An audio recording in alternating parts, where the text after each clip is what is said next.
What if the journey that you're on is absolutely perfect? What if whatever is in your life is perfect?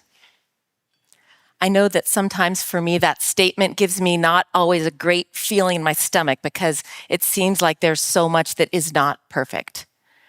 But what if in this very moment, which is the only moment that ever exists, everything is exactly as it's meant to be? The Buddhist nun Pema Chodron tells us that we must have unconditional love for the phenomena of our existence. She says this is a choiceless choice. It's choiceless because we don't get to decide what it is that life hands to us, but it is a choice if we want to fall unconditionally in love with it. So today we're exploring together the work of Byron Katie, which is essentially falling in love with reality, falling in love with your circumstances. And if you haven't heard it before, it's just a simple, profound practice of inquiry. And it's transformed many people's lives. It came into my life about 7 years ago, and I've witnessed some powerful transformations in my own thought as well as the thought of people I work with. Let me just ask, how many people here are familiar with the work? Great. And how many of you have never heard of it or you just know very little about it? Okay. So Katie says, she goes by Katie, Byron Kathleen is her name, but she goes by Katie. She says we are in Earth School. And Earth School is about the end of war. It's about the end of war with the self and with a perceived other. People in our lives are as we believe them to be. Whether they're dead, gone, or alive, they're still as we perceive them to be. So a question is, what have you ever experienced that wasn't your perception of it? So in the 1970s, Katie was in her early 30s. She had a pretty typical life. She'd had 2 marriages. She had 3 children, a very successful career. But over the next decade, into her 40s, she started to spiral into rage and paranoia and suicidal depression and agoraphobia. She would go weeks without brushing her teeth, without showering, without getting out of bed. And eventually, her family didn't know what to do with her. So they put her in the only place her insurance would cover, which was a halfway house for women with eating disorders. Now, she was so mean, and the guests were so afraid of her that she was forced to sleep up in the attic. And at that time, her own self-esteem had plummeted so much that she wouldn't even sleep on the bed. She slept on the floor. And then one morning in February of 1986, she'd been there about a week, she woke up to a cockroach crawling up her leg. And she says in that moment, she experienced a profound shift in consciousness without any concept of who or what she was. And she says she realized instantaneously that it wasn't the world that was causing her pain. It was her beliefs about the world and herself and other people. She says it was as if something else had woken up. It opened its eyes. It was looking through Katie's eyes. And it was so delighted. There was nothing separate. There was nothing unacceptable to it. So this led her over the next couple of years to develop the work, which is basically 4 simple questions that help us identify and question our stressful thoughts, and then a process for turning those around. So I'll be sharing some of Katie's quotes today because they so beautifully represent the work. I love this one. I'm a lover of what is, not because I'm a spiritual person, but because it hurts when I argue with reality. Here's another one. When I argue with reality, I lose, but only 100% of the time. Every single one of us experiences suffering of some kind. It might be disappointment, it might be fear, it might be grief, it might be anger.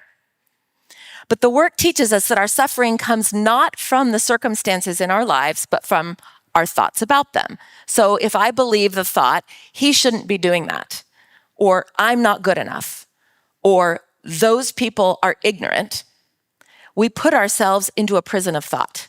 We do it. So just the humility of being willing to be wrong about what we believe can help alleviate our suffering and make us more present to the life that's unfolding in front of us. So inquiry's been around a long time. Byron Katie didn't invent it. So the Hindu sage Ramana Maharshi says, other than inquiry, there are no adequate means for making the mind quiescent. That's not in my everyday lexicon, so I looked it up. It's quiet, still, tranquilly at rest. So Ramana Maharshi says that inquiry is the only way we can bring our minds to stillness and tranquility. So why are we so agitated and triggered and anything but tranquil? Well, usually it's the people in our lives. It's the situations, it's the circumstances, it's the governments. Every single story that causes suffering is a variation on one theme. This shouldn't be happening. This shouldn't be happening.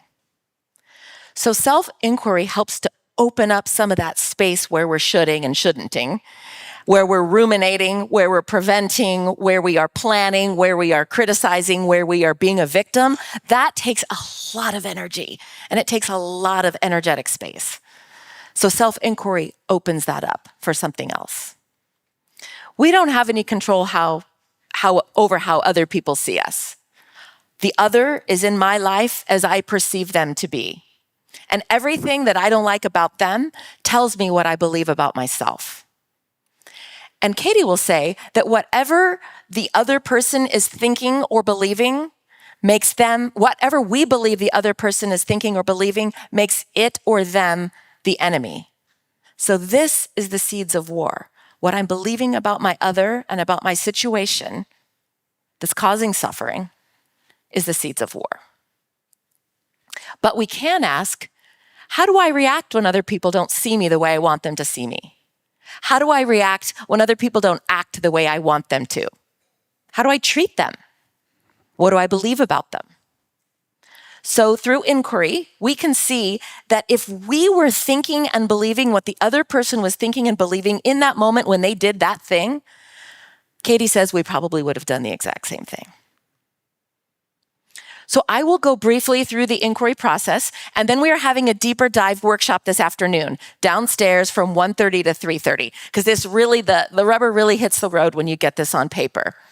And it looks deceptively simple, and it is. And at the same time, the ego doesn't want to be weakened through inquiry. Our egos kind of like to just sort of hide over here. So the fight that the ego puts up can look like a few things. It can look like denial. I don't need this.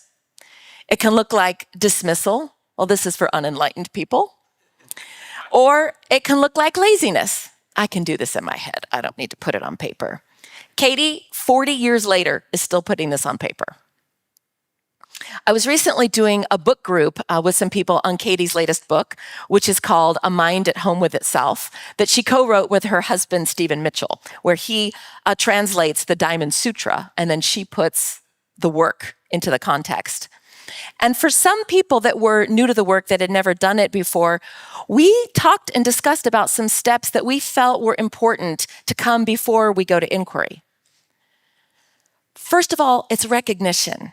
We have to be aware that we're not feeling great. We have to be aware that we're suffering in some way, that we're not just walking around feeling bad. So putting a word to it, such as, I'm resentful right now. And then we have to admit it. We have to own up to what we're feeling, even if it's shameful. This is non-resistance to the emotions that are coming up in us.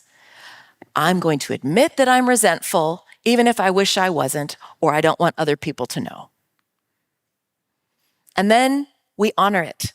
We love that for what it is. No judgment, no harshness, allowing it to be. I honor the fact of my resentment, because my resentment might be my best teacher right now. Honoring my resentment might be my highest right at this moment, so I'm going to own it fully. And now I'm ready for inquiry. Now that I've fully owned it, and if I'm tired of it and I don't want to be dealing with it anymore, now I'm ready to look at the beliefs behind my resentment and begin to dismantle them. And I don't think we can truthfully get to inquiry without some of these compassionate steps that come before. Katie underscores this. She says, there aren't any truths. There's just the thing that is true for you in the moment. And if you investigated that, you would lose it too. And we have to honor the thing that's true for us in the moment because it's a matter of keeping to our own integrity. So it sounds like two different things. But if we own the thing that's true for us in the moment, then we're not attached. We unattach from it. So now the work begins. So now that we've isolated the beliefs that are keeping us in suffering, now we can begin to put it on paper. So I'll just go through the process quickly. There are 4 questions. We ask, is it true? Can you absolutely know that it's true? How do you react when you believe the thought? And who would you be without the thought? So let's look at each one of these. So I'm just going to ask everybody right now to just, from your seats, we don't have paper till later, to hold a thought in mind that's been giving you suffering. Something you believe about somebody that's just driving you crazy, or that you're very hurt by. And when you're holding that thought in mind, try to anchor it in a point in time. Remember the situation where you were. Were you in your car? Were you at a restaurant? Were you lying in bed? Where were you? What was the environment around you? What was the light like? Were you having a conversation? And then ask the first question. Is this thought actually true? And there's only 2 answers. Yes or no. Nothing in between. Okay, no exposition here. No, well, sometimes on that day, but on that day, no. No, yes or no. Is it true? And I want to say that yes and no are both equally good answers. One is not more enlightened than the other. If it's true, it's true. And then the second question takes us a little bit deeper. Can you absolutely know that it's true? So this invites in some humility, recognizing that there are limits to what we think we know. Most of us can't know other people's motivations. We can't know the future. We don't know absolute truth. So this question starts to create a little bit of space between reality and our interpretations of reality. And then the third question invites us to notice the effects of our beliefs. So go back to the thought you were thinking a moment ago. Hold that thought in mind. And then notice, how do you feel physically when you're believing that? How do you feel emotionally or mentally? How are you treating yourself in that moment, even in your mind? I'm beating myself up. Or maybe how are you treating the other? So, for example, if I believe that my neighbors don't care about me, and I hold that belief in my thought, I might ignore them. I may not say good morning. I might talk about them to other neighbors, or I might isolate myself. Those are the behaviors when I'm believing that. And then the fourth question opens us up to possibility. Who or what would you be without the thought? Now, this isn't positive thinking. This isn't spiritual bypassing. This is about experiencing reality in that moment without the filter of your story on top of it. So close your eyes for a moment again. Imagine yourself in that place, in that space, and it is virtually impossible to hold the belief that you are holding. How are you experiencing this situation differently? So we'll work through some real examples of this in the workshop this afternoon with anybody who's willing to volunteer. But what I'd like to say is that the metaphor that I like to think about dislodging thoughts is kind of like a tooth. And sometimes you have a tooth that needs to come out. Sometimes you wiggle that sucker and it pops out immediately. Sometimes inquiries like that. Other times you have to work on it and wiggle a little bit more, and you come back to it a week later and it wiggles a little bit more. And so it can take time. It can take weeks or months or years. Katie admits that after her awakening, she had 2 years. It took her 2 years to work through the thought, my mother doesn't love me. So then after the 4 questions comes the turnaround. This is finding alternatives to our original thought. And this is where things really start to come off the rails in a good way. So I'm just going to read a little bit from the book I just mentioned, A Mind at Home with Itself, about living the work. The only thing you need to know about enlightenment is whether believing a particular thought is stressful or not? Does the thought hurt or doesn't it? If it doesn't, good. Enjoy it. If it does hurt, if it causes any sadness, anger, or uneasiness of any kind, question it and enlighten yourself to that thought. Suffering is optional. It doesn't have to last for years. It can get down to months, weeks, days, minutes, seconds. Eventually, when the same thoughts arise, the ones that used to make you suffer, you're at ease with them. In fact, you're lit. You walk down the street shining like a 1,000-watt light bulb. Now, what I love about that paragraph is that she doesn't promise that inquiry is going to make the thought go away. She says it's still going to come up, but you're going to be at ease with it. You're going to just notice it. There it is. The Buddha compares his teaching to a raft that takes people from the shore of suffering to the shore of freedom. And when you reach the other shore, you leave the raft behind because it would be ridiculous to strap it on your back and keep walking. And so the work, too, is like a raft.